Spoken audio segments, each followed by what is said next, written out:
नमस्कार प्यारे साथियों। एक बार फिर से आप सभी का स्वागत है हमारे YouTube चैनल धारित्री करंट अफेयर्स के एक और नए वीडियो में, जो 4 मई से 18 मई 2025 की समसामयिक घटनाओं के संग्रह का दूसरा भाग होगा, जिसमें आज हम बचे हुए सेगमेंट्स को डिस्कस करेंगे। तो चलिए शुरू करते हैं आज का वीडियो। इसका पहला सेगमेंट है व्यक्ति दिवस, त्योहार, पुरस्कार और संस्था से संबंधित महत्वपूर्ण समसामयिक घटना। और जिसका पहला न्यूज है जो कि बहुत ही महत्वपूर्ण है, वो है संयुक्त राष्ट्र वैसाख दिवस 2025। और ये कहाँ मनाया गया है, तो वियतनाम के हो ची मिन्ह शहर। और ध्यान रखिए कि भारत की तरफ से जो अल्पसंख्यक मामलों के मंत्री है किरण रिजिजू, उन्होंने इस दिवस में या इस महोत्सव में भाग लिया है। और भारत की तरफ से इन्होंने भगवान बुद्ध की जो पवित्र अवशेष हैं उनको प्रदर्शन के लिए अपने साथ वियतनाम ले गए। अब थोड़ा जान लेते हैं वैसाख दिवस के बारे में। तो वैसाख को पूर्णिमा के नाम से भी जाना जाता है और यह प्रत्येक वर्ष अप्रैल से मई महीने की पूर्णिमा के दिन मनाया जाता है। और यह दिवस जो है वो गौतम बुद्ध से जुड़ी 3 प्रमुख घटनाओं की याद में मनाया जाता है, जो सभी एक ही दिन यानी कि वैसाख के महीने में, अगर हिंदू कैलेंडर के हिसाब से देखें तो वैसाख के महीने में घटित हुई थी। और वो कौन कौन सी 3 महत्वपूर्ण घटना है, तो सबसे पहले है भगवान बुद्ध का जन्म जो कि 563 ईसा पूर्व। और उसके बाद दूसरा जो है ज्ञान की प्राप्ति, जिसको कि हम लोग निर्वाण दिवस के रूप में भी जानते हैं। और सबसे आखिरी में है महापरिनिर्वाण, जिसे हम लोग देहावसान, यानी कि इस तिथि को जब भगवान बुद्ध ने अपना देह छोड़ा था, तो वो कब था, 483 ईसा पूर्व, 80 वर्ष की आयु में। तो ये जो 3 महत्वपूर्ण घटनाएं हैं जो कि भगवान बुद्ध के जीवन से जुड़ी हुई है, ये तीनों क्रमशः जो है वैशाख के महीने में घटित हुई थी।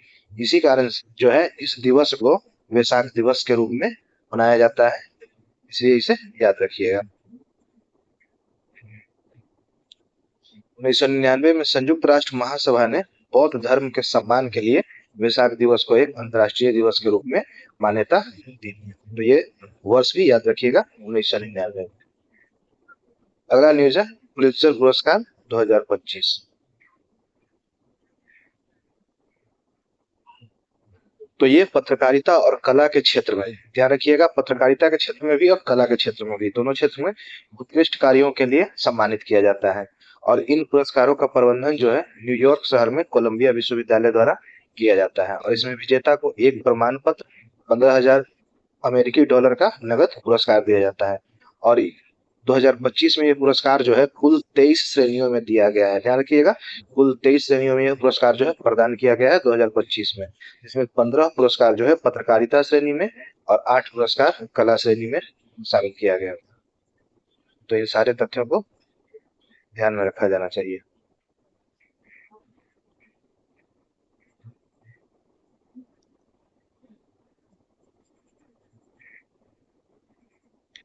अगला न्यूज है राष्ट्रीय प्रौद्योगिकी दिवस 2025।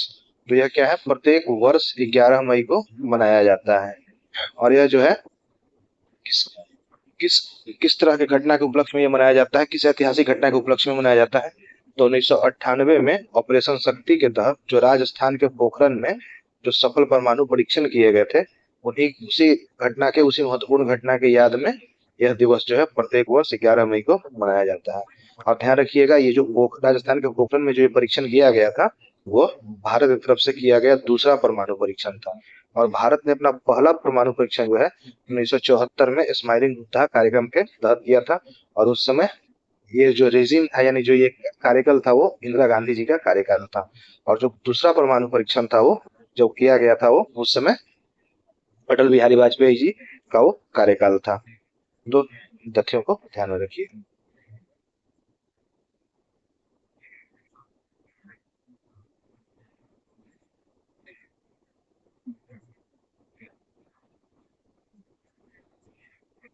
अगला न्यूज है कि हाल ही में यूट्यूब इंडिया के लिए किन्हें कंट्री मैनेजिंग डायरेक्टर के रूप में नियुक्त किया गया है। नाम याद रखिएगा, गुंजन सोनी। अगला न्यूज है कि केंद्र सरकार ने हाल ही में सीबीआई के निदेशक प्रवीण सूद के कार्यकाल को 1 वर्ष के लिए बढ़ाने का फैसला किया है। यानी कि प्रवीण सूद जी को, जो कि सीबीआई के निदेशक थे, उनके कार्यकाल को 1 वर्ष के लिए, उनको कार्यकाल को एक्सटेंशन दिया गया है, यानी कि विस्तार दिया गया है, और वो अगले 1 वर्ष के लिए सीबीआई के निदेशक के पद पर बने रहेंगे। तो ये नाम याद रखिएगा, जो है प्रवीण सिंह।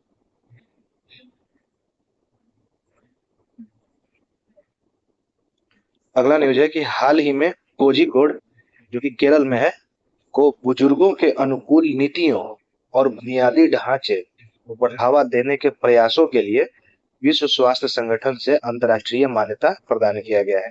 तो ये महत्वपूर्ण नाम याद रखिएगा, जो कि केरल का एक शहर है कोझिकोड, जो कि जिनको कि विश्व स्वास्थ्य संगठन से अंतर्राष्ट्रीय मान्यता प्रदान किया गया है। और ये किस लिए किया गया है? तो बुजुर्गों के अनुकूल नीतियों को बनाने के लिए, और फिर उन्हीं नीतियों के हिसाब से जो बुनियादी ढांचा होता है, ताकि जो हमारे बुजुर्ग है उनके उनकी अवस्था को देखते हुए उन्हें सपोर्ट किया जा सके। तो उन नीतियों के हिसाब से जो बुनियादी ढांचे बनाए जाते हैं, उन्हीं के प्रयासों को देखते हुए अंतर्राष्ट्रीय मान्यता प्रदान किया गया है विश्व स्वास्थ्य संगठन द्वारा।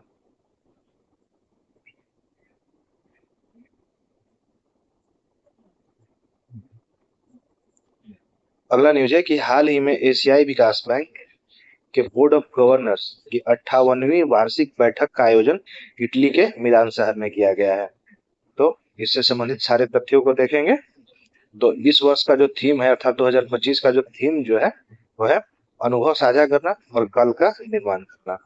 और इस बैठक में भारत की तरफ से जो प्रतिनिधित्व किया गया है, वो केंद्रीय वित्त मंत्री निर्मला सीतारमण जी के द्वारा किया गया है।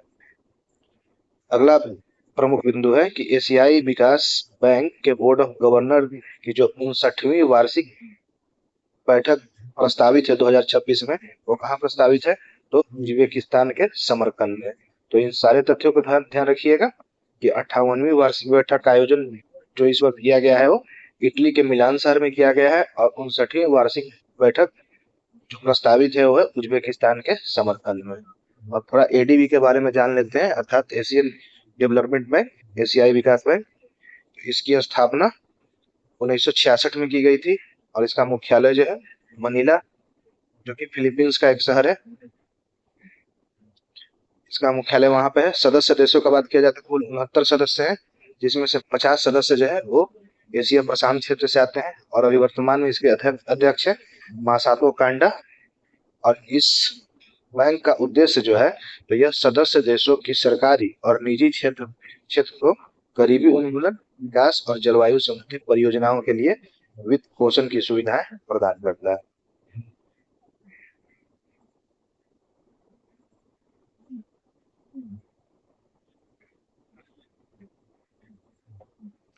अगला न्यूज है कि हाल ही में 128 वर्षीय योग साधक बाबा शिवानंद, ये नाम याद रखिएगा। और अपने आप में ये न्यूज इसलिए महत्वपूर्ण हो जाता है, क्योंकि जहां तक इन उम्र को देखा जाए तो ये 128 वर्षीय थे, और इन योग साधक थे। और इनका संबंध कहाँ से है? तो इनका संबंध जो है उत्तर प्रदेश के वाराणसी से है, और इन्हें 2022 में जो है पद्मश्री से सम्मानित भी किया गया था। और यही योग साधक जो हमारे बाबा शिवानंद जी थे, उनका हाल ही में निधन हो गया है। तो ये न्यूज भी ध्यान में रखिएगा।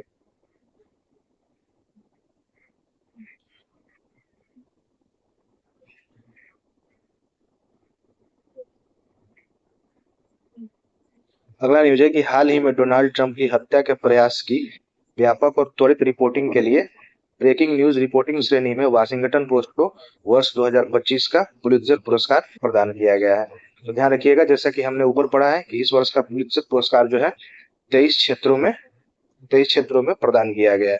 उसमें से जो महत्वपूर्ण मुझे लगा वो मैंने यहाँ पे दर्ज कर दिया है, कि जो इस वर्ष का जो है, जैसा कि आप सभी लोग भी इस न्यूज को आप लोगों ने भी पढ़ा होगा, कि डोनाल्ड ट्रंप जब 47वें राष्ट्रपति के उम्मीदवार के तौर पर रैली कर रहे थे पेंसिल्वेनिया में, तो वहां पर इनके एसेसिनेशन का प्रयास किया गया था।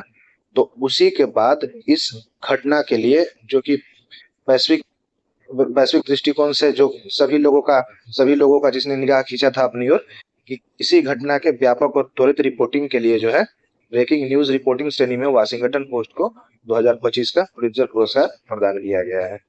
तो ये काफी महत्वपूर्ण न्यूज है, इसे ध्यान रखिएगा।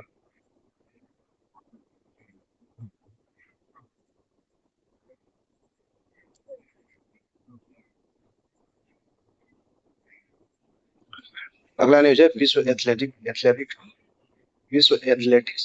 दिवस, जो कि प्रत्येक वर्ष 7 मई को मनाया जाता है और इसकी शुरुआत जो है 1996 में की गई थी। इसे international association of athletic federation, जो कि अब वर्ल्ड एथलेटिक्स के नाम से जाना जाता है, द्वारा शुरू किया गया था। इसको शुरू किए जाने का उद्देश्य क्या था? तो स्कूल और कॉलेज स्तर पर छात्रों को खेलों से जोड़ना।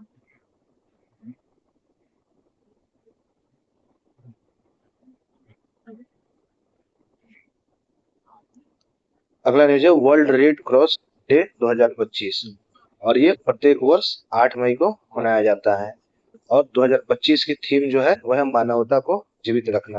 अब थोड़ा सा इसके इतिहास के बारे में देख लेते हैं। यह वर्ल्ड रेड क्रॉस डे जो है वो वर्ष 1948 से प्रत्येक वर्ष जो है वार्षिक रूप से ये मनाया जा रहा है और ये किसके स्मृति में मनाया जाता है, किसके जन्म तिथि की स्मृति में? तो ये रेड क्रॉस आंदोलन के जो संस्थापक थे हेनरी ड्यूनांट, उनके जन्म तिथि की स्मृति में ये मनाया जाता है। और थोड़ा सा अंतर्राष्ट्रीय रेड क्रॉस समिति के बारे में या जो सोसाइटी है उसके बारे में हम देख लेते हैं कि इसकी स्थापना जो है 1863 में हेनरी ड्यूनांट ने की थी और इसका मुख्यालय जो है वो स्विट्जरलैंड के जिनेवा में है और इस समिति को अभी तक शांति के लिए 3 बार नोबेल पुरस्कार मिल चुका है, 1917 का, 1944 का और 1963 का। और इस समिति के गठन का उद्देश्य क्या था? तो युद्ध, आपदा और आपातकालीन स्थितियों में पीड़ितों को त्वरित सहायता प्रदान करना, साथ ही रक्तदान, आपदा प्रबंधन और प्राथमिक चिकित्सा और स्वैच्छिक सेवा को लोगों के बीच प्रसारित करना। अब थोड़ा सा भारत में रेड क्रॉस सोसाइटी का इतिहास हम देख लेंगे कि इसे वर्ष 1920 में क्लॉड हिल द्वारा स्थापित किया गया था और मुख्यालय इसका जो है नई दिल्ली में और भारत के राष्ट्रपति इसके अध्यक्ष होते हैं, यानी जो भारतीय रेड क्रॉस सोसाइटी है। और इसका मुख्य कार्य क्या है? तो जो अलग अलग आयोजनों पर जो रक्तदान शिविर का आयोजन किया जाता है, आपदा राहत हो गया, चिकित्सा सेवाएं हो गई या प्रशिक्षण कार्यक्रम हो गए, ये सारे इससे संबंधित सारे कार्यक्रम जो है ये रेड क्रॉस सोसाइटी के द्वारा आयोजित किया जाता है। तो दोनों ही तथ्यों को ध्यान रखिएगा कि वैश्विक तौर पर इस सोसाइटी का गठन 1863 में किया गया था और जहां तक भारत में इस सोसाइटी के गठन का वर्ष है तो ये 1920 में क्लॉड हिल के द्वारा ये सोसाइटी स्थापित की गई थी और 1948 से यह दिवस जो है प्रत्येक वर्ष वार्षिक रूप से ये मनाया जा रहा है। ये सारे तथ्यों को हमें ध्यान रखना है क्योंकि इससे बहुत सारे सवाल बनाकर पूछे जा सकते हैं। अगला है यूनेस्को प्रेस स्वतंत्रता पुरस्कार 2025। इसे Guillermo Cano world press freedom prize के नाम से भी जाना जाता है और इस वर्ष का यह पुरस्कार जो है एक देश है निकारागुआ, जो कि मध्य अमेरिकी देश है, उस देश के अखबार को यानी न्यूज़पेपर को जिसका नाम है ला प्रेंसा, ये नाम याद रखिएगा। इस वर्ष का यह पुरस्कार जो है ला प्रेंसा अखबार को जो है दिया गया है और इस स्वतंत्र जो विश्व प्रेस स्वतंत्रता पुरस्कार है इसकी स्थापना जो है 1997 में की गई थी।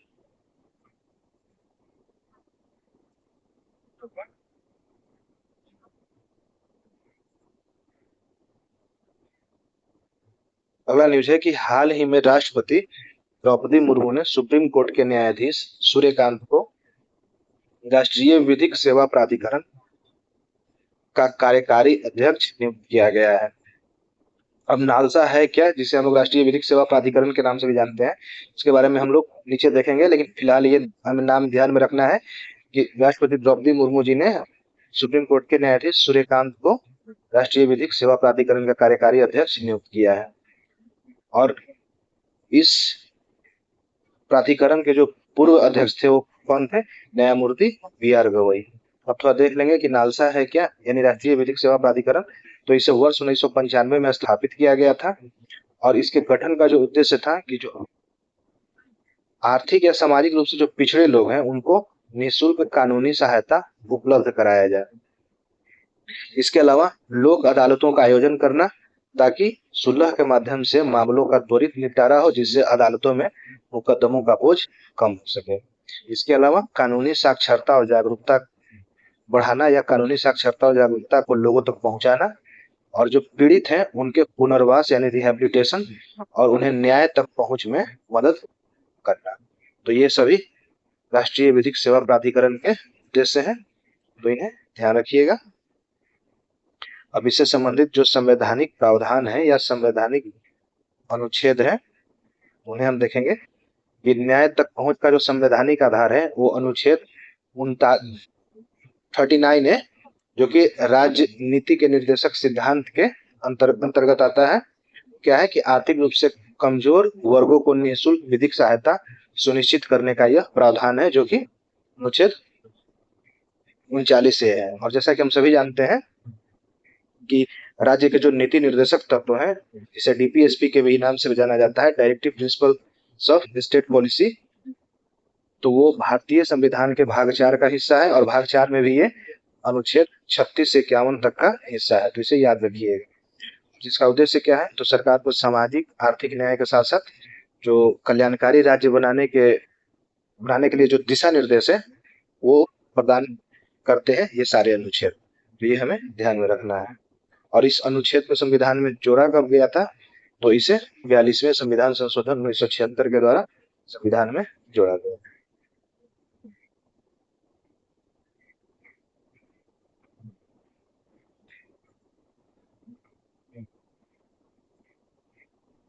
अगला न्यूज है कि जनता की कहानी मेरी आत्मकथा, जो कि एक किताब है जिसका विमोचन हाल ही में उपराष्ट्रपति जगदीप धनखड़ जी द्वारा किया गया है। और यह किताब जो है बंडारू दत्तात्रेय की जीवनी है, जो वर्तमान में अभी हरियाणा के राज्यपाल हैं और जिनका संबंध जो है तेलंगाना से। तो ये किताब और किताब का नाम और ये किन से संबंधित किताब है, ये हमें ध्यान रखना है।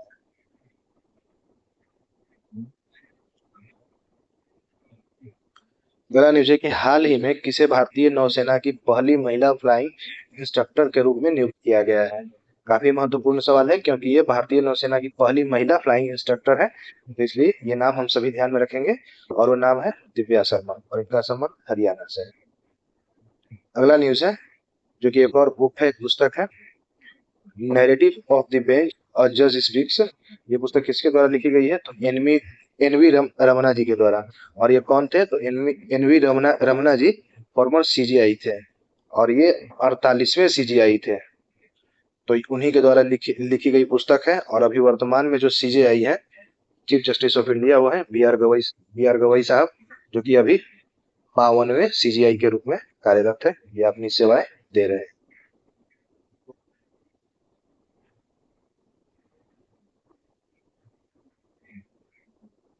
अगला न्यूज है कि हाल ही में केंद्र सरकार द्वारा घोषणा किया गया है कि आयुर्वेद दिवस प्रत्येक वर्ष 23 सितंबर को मनाया जाएगा। तो ये हमें ध्यान रखना है कि सरकार ने ये निर्णय लिया है और ये घोषणा किया है कि अब से प्रत्येक वर्ष 23 सितंबर को पूरे भारत में आयुर्वेद दिवस मनाया जाएगा, यानी कि वो दिवस जो है आयुर्वेद दिवस के लिए निश्चित किया गया है।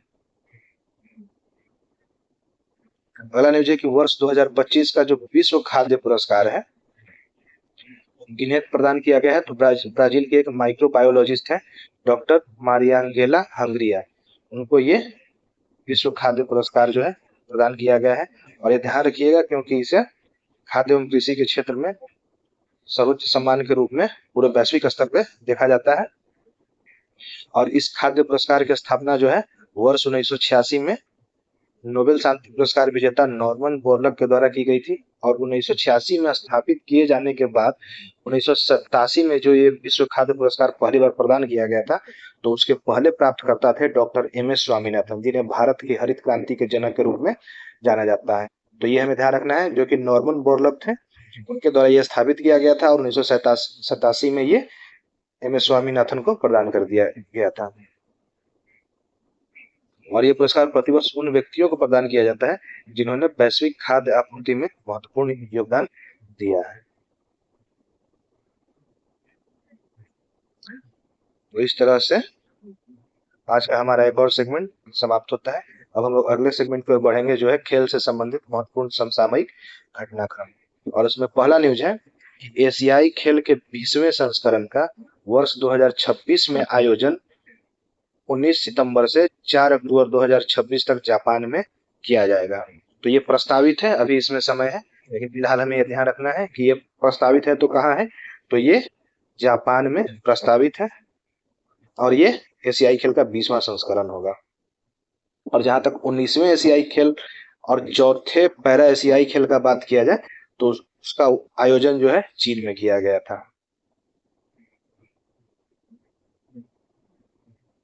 थोड़ा एशियाई खेलों का इतिहास देखेंगे तो एशियाई खेल जो है एशिया की सबसे बड़ी खेल प्रतियोगिता है। इन्हें प्रत्येक 4 वर्ष में एक बार आयोजित किया जाता है और इन खेलों को अंतर्राष्ट्रीय ओलंपिक समिति द्वारा मान्यता प्राप्त है। और जो पहला एशियाई खेल था वो वर्ष 1951 में नई दिल्ली में आयोजित किया गया था। और भारत में अब तक कितने संस्करण का आयोजन किया जा चुका है तो पहला संस्करण तो 1951 में जो कि नई दिल्ली में आयोजित आयोजित किया गया था। इसके अतिरिक्त जो 9वां संस्करण था जो कि 1982 में था वो भी नई दिल्ली में आयोजित किया गया था। तो ये सारे तथ्यों को हम लोग ध्यान में रखेंगे। अगला न्यूज है कि हाल ही में ऑल इंडिया फुटबॉल फेडरेशन द्वारा वर्ष 2024-25 के लिए दिए गए अवार्ड में वर्ष के सर्वश्रेष्ठ पुरुष और महिला खिलाड़ी का पुरस्कार किसे दिया गया है। तो जहां तक पुरुष वर्ग में बात किया जाए तो ये पुरस्कार जो है अवार्ड जो है सुभाषिस बोस, और अगर महिला वर्ग में बात किया जाए तो सौम्या भुगुलोत को प्रदान किया गया है 2024-25 के वर्ष के लिए। तो ये दोनों दोनों नाम ध्यान में रखिएगा। अगला न्यूज है कि हाल ही में आईसीसी द्वारा विश्व टेस्ट चैंपियनशिप के विजेता के लिए पुरस्कार की राशि जो है बढ़ाकर $1.6 मिलियन से $3.6 मिलियन कर दिया गया है। और ये काफी महत्वपूर्ण है, ध्यान रखिएगा, क्योंकि इस वर्ष जो है WTC जो है अर्थात वर्ल्ड टेस्ट चैंपियनशिप का फाइनल जो है वो ऑस्ट्रेलिया और साउथ अफ्रीका के बीच लॉर्ड्स के मैदान में इंग्लैंड में खेला जाना है। और विश्व टेस्ट चैंपियनशिप जो है ये प्रत्येक 2 साल पर आयोजित किया जाता है। तो इससे संबंधित ये ध्यान रखिएगा कि इसके लिए जो पुरस्कार की राशि है इसे बढ़ाकर $1.6 मिलियन से $3.6 मिलियन कर दिया गया है आईसीसी के द्वारा।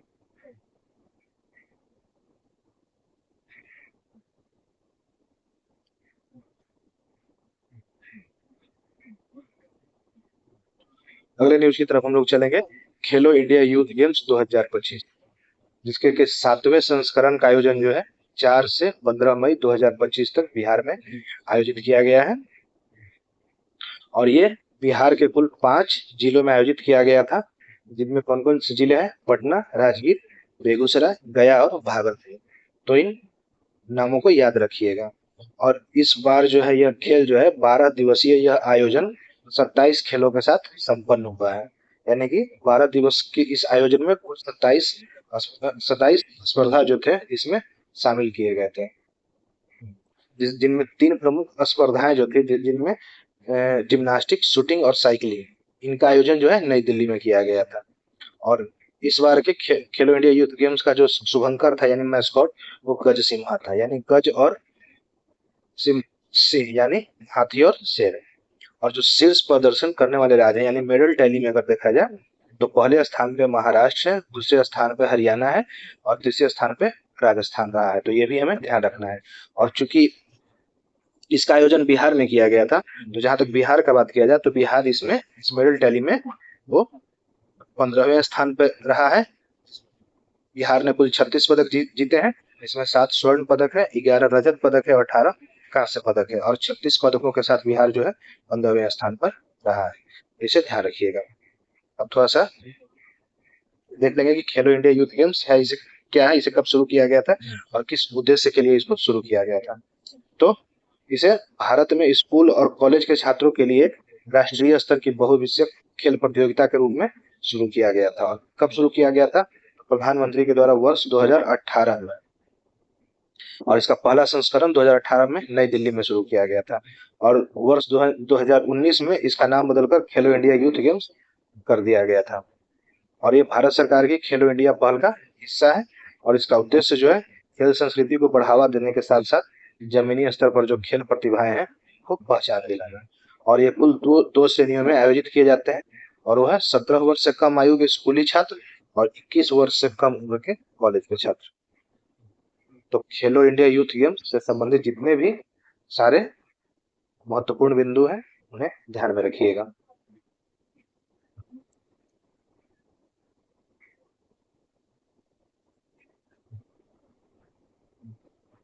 अगला न्यूज है दोहा डायमंड लीग। तो इससे संबंधित सारे महत्वपूर्ण बिंदुओं को देख लेते हैं कि नीरज चोपड़ा ने 90.23 मीटर, और ध्यान रखिएगा ये इसलिए महत्वपूर्ण है कि अपने करियर का सबसे बेस्ट जो रिकॉर्ड है वो नीरज चोपड़ा ने एक कीर्तिमान के रूप में, एक रिकॉर्ड के रूप में दर्ज किया है, और वो पहली बार 90 मीटर से ज्यादा का थ्रो उन्होंने किया है।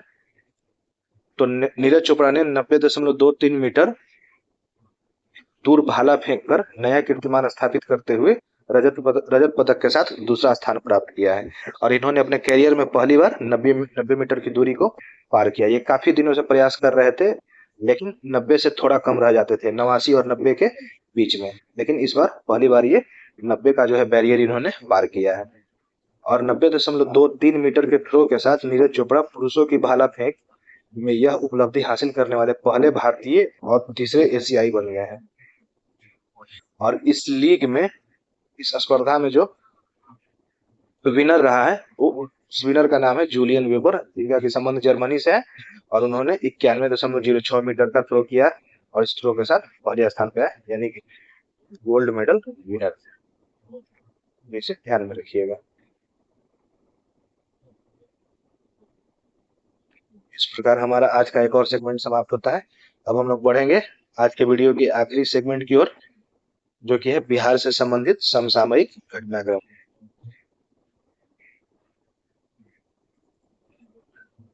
और इसका पहला न्यूज है कि हाल ही में बिहार के सिवान जिले के नर्मदेश्वर तिवारी, नाम याद रखिएगा, बिहार के सिवान जिले से संबंधित है, नर्मदेश्वर तिवारी जी को भारतीय वायुसेना का उप प्रमुख बनाया गया है। तो ये नाम हमें ध्यान में रखना है।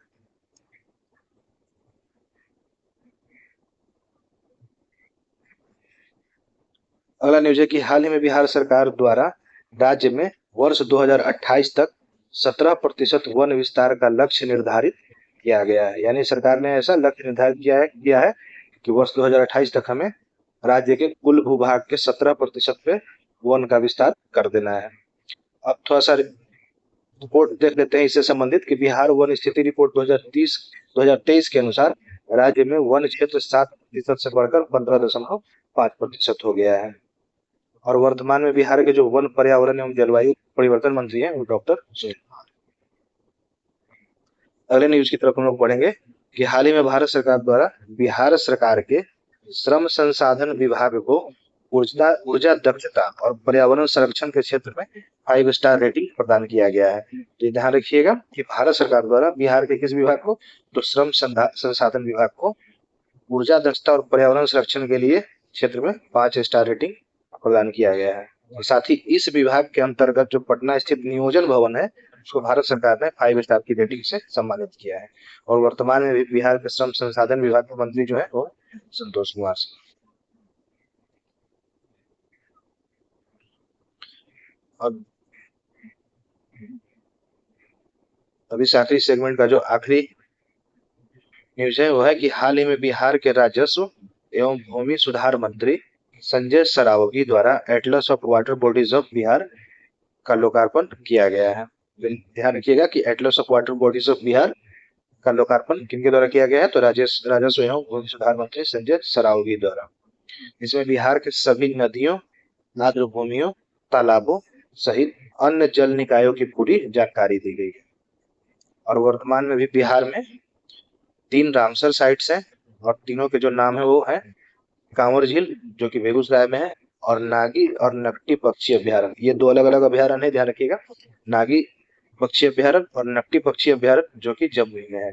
और ये 3 जो है रामसर साइट्स है, जो कि बिहार की तरफ से कुल 3 ऐसे रामसर साइट्स हैं जो भारतीय परिदृश्य में देखा जाए तो बिहार 3 रामसर साइट्स के साथ अपना योगदान देता है।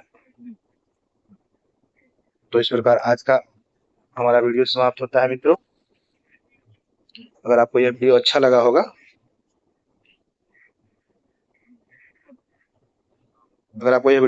होगा, तो इसे आप अपने अन्य दोस्तों के साथ भी शेयर कर सकते हैं।